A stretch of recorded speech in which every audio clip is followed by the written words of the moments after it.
అయోధ్యలో అద్భుత ఘట్టం ఆవిష్కృతమైంది. బాలరాముడి ప్రాణ ప్రతిష్ఠాపన చేశారు. అభిజిత్ ముహూర్తంలో బాలరాముడి ప్రాణ ప్రతిష్ఠాపన చేశారు వేద పండితులు.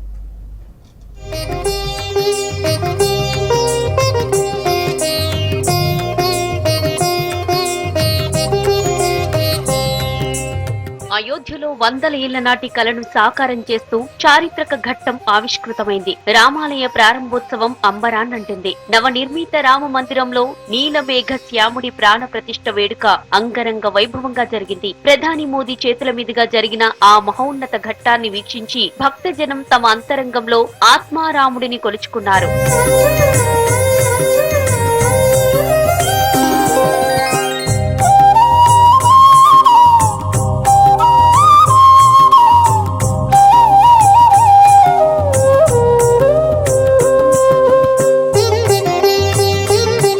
మధ్యాహ్నం 12 గంటలకు వేద మంత్రాలు, మంగళ వాయిద్యాల నడుమ ప్రాణ ప్రతిష్ఠ క్రతువు ప్రారంభమైంది. ప్రధాని మోదీ స్వామివారికి పట్టు వస్త్రాలు, వెండి ఛత్రం సమర్పించారు. రామ్లల్లా విగ్రహం వద్ద పూజలు చేశారు. 12:29 అభిజిత్ లగ్నంలో బాలరాముడి ప్రాణ ప్రతిష్ఠ మహోత్సవం జరిగింది. ఈ కార్యక్రమంలో రాష్ట్రీయ స్వయం సేవక సంఘ చీఫ్ మోహన్ భగవత్ పాల్గొన్నారు.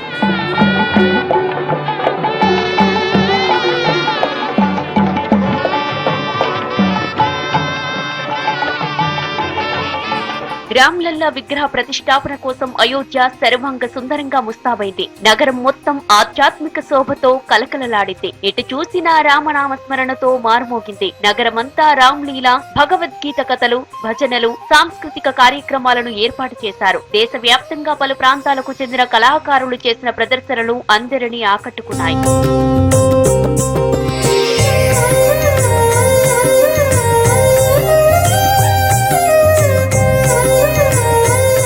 మహత్కార్యానికి దేశ విదేశాల్లోని అత్యంత ప్రముఖులు, స్వామీజీలు కలిపి దాదాపు 7,000 మంది విచ్చేశారు. రాజకీయ, సినీ, క్రీడా రంగానికి చెందిన ప్రముఖులు ప్రాణ ప్రతిష్ఠ వేడుకను ప్రత్యక్షంగా వీక్షించి పులకించిపోయారు.